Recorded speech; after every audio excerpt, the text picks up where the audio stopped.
জেলা প্রশাসকের কার্যালয় আমার কাছে পার্সোনালিভাবে এতটা পরিমাণ ভালো লাগে যা ভাবার বাইরে। আমি সত্যি যতবার এখানে আসি আমি প্রেমে পড়ে যাই। প্রতিটা প্রতিটা প্রতিটা জায়গা আমার কাছে খুবই ভালো লাগে। এখন আমি যে জায়গাটা বসে আছি এটা হচ্ছে আপনার স্মৃতিস্তম্ভ, একটা দেখলে বুঝতে পারতেছেন। তো সব কিছু মিলেই আমি এইখানে যতদিন পর্যন্ত আছি এটা স্মৃতি কোনোদিনও ভুলতে পারবো না। আর ডিসি অফিসের প্রতিটা স্টাফ তারা অনেক ভালো। এরপরে আপনার বিআইটি অফিসে যারা যারা আছে স্টাফ, প্রতিটা স্টাফই ভালো। এখানে যত লোকজন আছে সবাই অনেক ভালো। ডিসি অফিসের ভিতরে সব থেকে আপনি যে জিনিসটা বেশি পাবেন সেটা হচ্ছে আপনি আপনার বয়সী কোনো লোক পাবেন না। হয় আপনি বয়সে ছোট পাবেন, না হয় আপনার থেকে বয়সে বড় পাবেন। তবে বয়স্ক লোক যারা যারা আছে, বয়স্ক লোক পাবেন সব থেকে বেশি। যারা কাজ থেকে যারা রিটায়ার্ড করছে বা যারা জব ছেড়ে দিয়ে আসছে, যারা সরকারি জব ছেড়ে দিয়ে যারা আসছে, তারা এখানে কেউ ভেন্ডারের কাজ করে, কেউ মুহুরির কাজ করে, কেউ টাইপিং কাজ করে। তো এই যে বিষয়টা আমার সম্পর্ক বেশিরভাগ বয়স্ক মানুষের সাথে।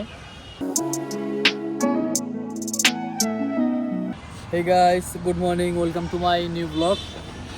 তো আজকের ব্লগে আছে ডিসি অফিসের ভিতরেই। এখন আপনার সেই স্মৃতিস্তম্ভর কাছে আছি ডিসি অফিসের ভিতরে। এই দেখেন আমার পিছনে, আমার পিছনে থেকে আমার সামনের জায়গাটা খুবই সুন্দর, দেখছেন? আমার এখানের যে জায়গাটা, এই জায়গাটা সত্যি মনোমুগ্ধকর। এটা কিন্তু সম্পূর্ণ আপনার ডিসি অফিসের ভিতরে কিন্তু অবস্থিত। এটা একবারে টোটালি যে জায়গাটা দেখতেছেন টোটালি আপনার একটা ফুলের বাগান, ঠিক আছে? গার্ডেন করা হয়েছে এখানে। জেলা প্রশাসক আপনার ফুল গাছ প্রেমী আর কি।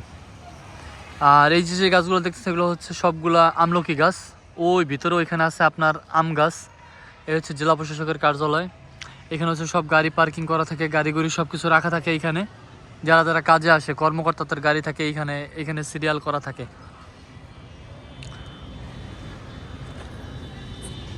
জেলা প্রশাসকের কার্যালয় আমার কাছে পার্সোনালিভাবে এতটা পরিমাণ ভালো লাগে যা ভাবার বাইরে। আমি সত্যি যতবার এখানে আসি আমি প্রেমে পড়ে যাই। প্রতিটা প্রতিটা প্রতিটা জায়গা আমার কাছে খুবই ভালো লাগে। এখন আমি যে জায়গাটা বসে আছি এটা হচ্ছে আপনার স্মৃতিস্তম্ভ, একটা দেখলে বুঝতে পারতেছেন। তো সব কিছু মিলেই আমি এইখানে যতদিন পর্যন্ত আছি এটা স্মৃতি কোনোদিনও ভুলতে পারবো না। আর ডিসি অফিসের প্রতিটা স্টাফ তারা অনেক ভালো। এরপরে আপনার বিআইটি অফিসে যারা যারা আছে স্টাফ, প্রতিটা স্টাফই ভালো। এখানে যত লোকজন আছে সবাই অনেক ভালো। ডিসি অফিসের ভিতরে সব থেকে আপনি যে জিনিসটা বেশি পাবেন সেটা হচ্ছে আপনি আপনার বয়সী কোনো লোক পাবেন না। হয় আপনি বয়সে ছোট পাবেন, না হয় আপনার থেকে বয়সে বড় পাবেন। তবে বয়স্ক লোক যারা যারা আছে, বয়স্ক লোক পাবেন সব থেকে বেশি। যারা কাজ থেকে যারা রিটায়ার্ড করছে বা যারা জব ছেড়ে দিয়ে আসছে, যারা সরকারি জব ছেড়ে দিয়ে যারা আসছে, তারা এখানে কেউ ভেন্ডারের কাজ করে, কেউ মুহুরির কাজ করে, কেউ টাইপিং কাজ করে। তো এই যে বিষয়টা আমার সম্পর্ক বেশিরভাগ বয়স্ক মানুষের সাথে। আমি সবসময় বয়স্ক মানুষের সাথে চলাফেরা করি, কথাও বলি, সব কিছুই আর কি। আমার সব কিছু এভরিথিং, আমি সব কিছু এটাই করি। তো এখন আপনার এই জেলা প্রশাসকের কার্যালয়ের ভিতরেই আছি। এখন আপনার আমি নর্মালিভাবে আমি যে জায়গাটা আসছিলাম, এই যে আমার পিছনের যে জায়গাটা দেখতেছেন, এই যে পিছনের জায়গাটা, তো এই জায়গাটা আমার কাছে পার্সোনালিভাবে আমার কাছে অনেক ভালো লাগে। ন্যাচারাল পরিবেশ।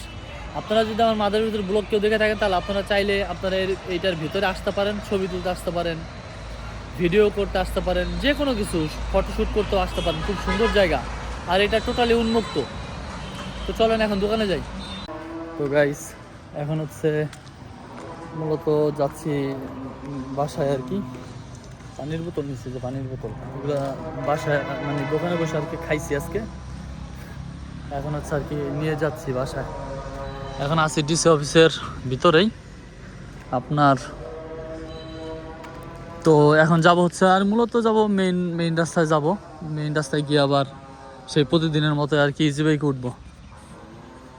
তো আসলে আপনি যত ভালো ফোনই কেনেন আর যত গিম্বল ইউজ করেন, যদি আপনি পার্সোনালিভাবে যদি আপনি আপনার নিজের কনফিডেন্স বিল্ড না করেন, তাহলে আপনি কখনো কোনো দিনও আপনি ব্লগ করতে পারবেন না। পাবলিকালি ব্লগ করতে হবে আপনার। তো গাইস এখন হচ্ছে চলে আসছি মেইন রাস্তায়। আইসা দেখি কোনো ইজি বাইক নাই। ইজি বাইকের জন্য যদিও দাঁড়ায় থাকতে হয়। এই হলো মেইন রাস্তার অবস্থা। যাক, ওই সামনে গিয়ে দেখি ভিতর রাস্তায় দিয়ে ইজি বাইক যায় কিনা। ও রাজীব ভাই বসা দিই, যায় না এখনো। তো গাইস বাড়ির কাছে রিক্সা পাইলাম, রিক্সায় উঠলাম আর কি বাড়ির কাছে। আচ্ছা, রওনা দিছি।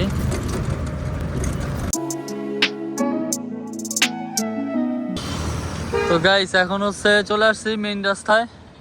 আইসা দেখি কোনো ইজি বাইক নাই। ইজি বাইকের জন্য যদিও দাঁড়ায় থাকতে হয়। এই হলো মেইন রাস্তার অবস্থা। যাক, ওই সামনে গিয়ে দেখি ভিতর রাস্তায় দিয়ে ইজি বাইক যায় কিনা। ও রাজীব ভাই বসা দিই, যায় না এখনো।